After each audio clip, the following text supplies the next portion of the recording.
Hello and welcome back to this series of how to make videos, which I hope of some help to teachers and teaching assistants in primary and middle schools. I know for a fact that many school pupils also watch these videos, particularly if they like making things.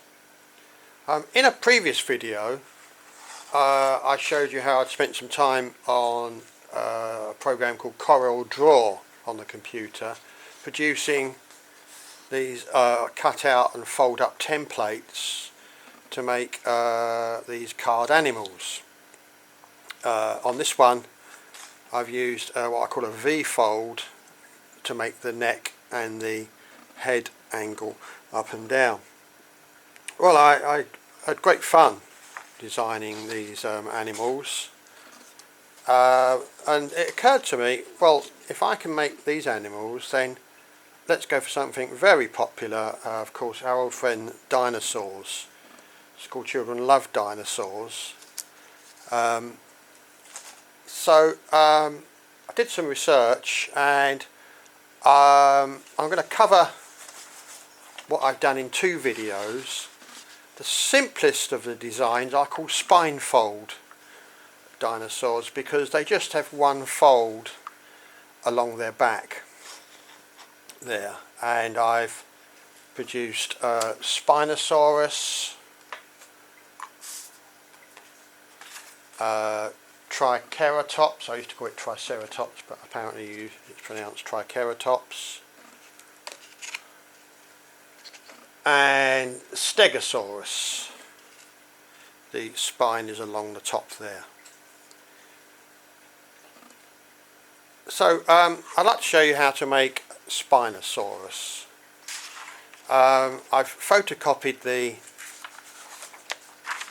design that I've produced onto card and photocopied it. I think colour photocopiers are a wonderful thing. I've also copied a colour onto the back so that I don't have to colour in the reverse side. Now the first thing we do is we just remove the base, but keep it aside for later.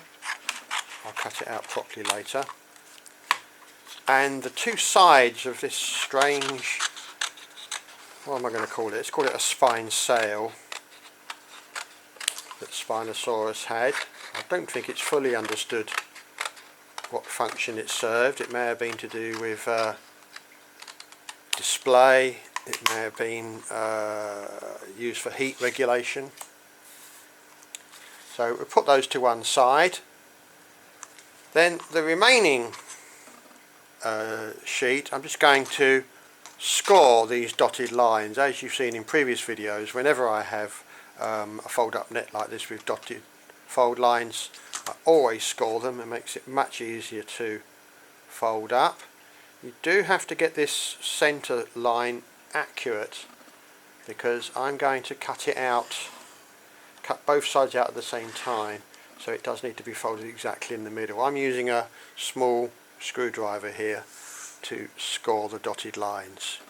You could use a blunt knife, but be careful not to cut through the card. And we've just got one more there.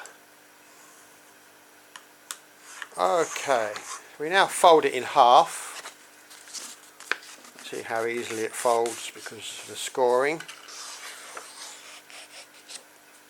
Fold it really sharply. You may want to use a paper clip to hold it together to help you when you're cutting out. I've trialled this with my after school D&T club. They're mainly year 3. They found it quite a challenge. Obviously depends on their scissor skills. I think they would have struggled with my other more complicated fold up dinosaur designs where I use a V-fold.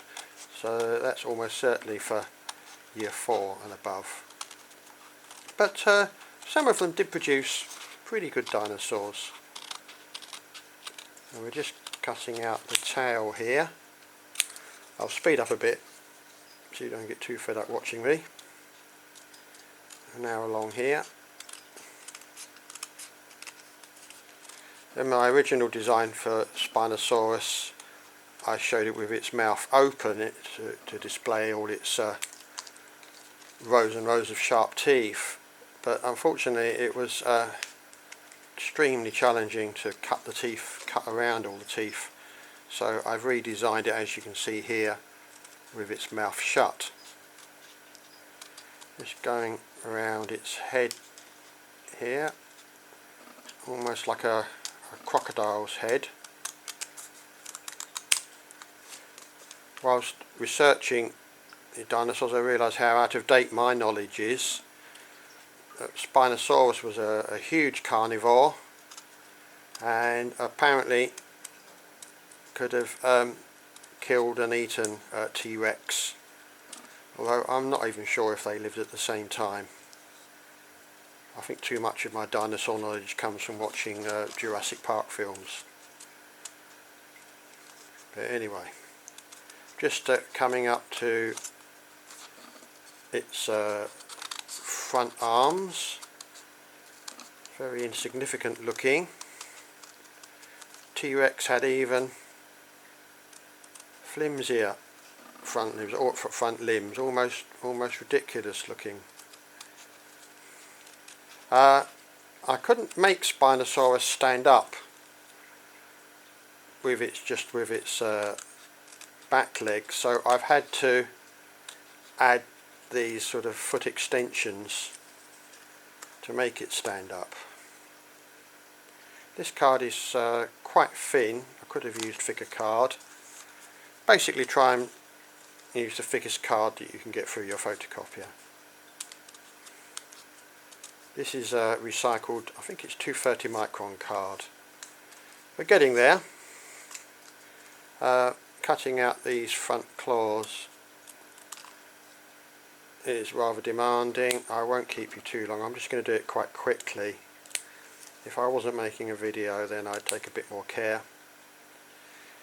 If you have any exposed white pieces of card, just dull them down with a black marker pen. I'll just finish off cutting around these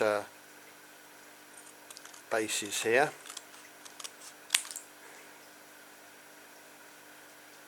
There we are. Get rid of all this offcuts. Okay, I find stick glue is perfect for sticking these dinosaurs together. You can see the finished cutout design there, and we stick the two sides of the head together and the two sides of the tail together, but we leave the legs unstuck. So just put some glue on its head. Try not to get too much glue on my cutting mat. And some glue down its tail. That should be enough. You do have to hold stick glue together for a few seconds to give it a chance to dry. Haven't quite got the registration correct of its tail there because I'm rushing in the video. That's not too bad. Now I've already cut out the two sides of the spine sail and the base here to save time. We're going to glue the two sides of the sail together, but we're going to leave the base unglued, so I'm just going to put glue around the top there.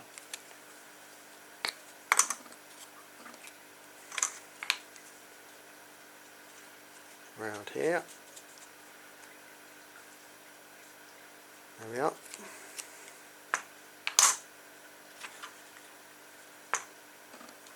And stick those two sides together. As I said, I don't think it's completely understood what the function of this, should we call it a sail, and then just open out the two halves of the base slightly, then run some glue along Spinosaur's back. It doesn't need much on both sides, like that, and stick the sail on.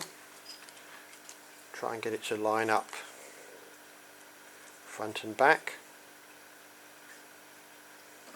There we are, that'll do. There we are, can you see that?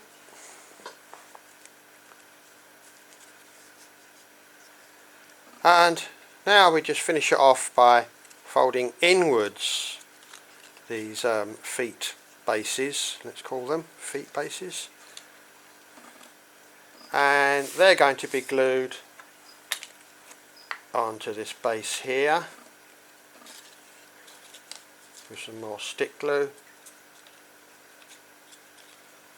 and then the other side. There we are. And stick these down onto the marks indicated. There's one.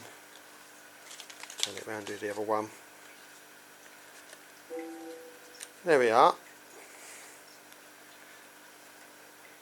You can improve the look of the limbs by folding them out at the elbow and in at the wrist, like that. Of course, I'm rushing it. Should have given that stick glue a little bit longer to stick.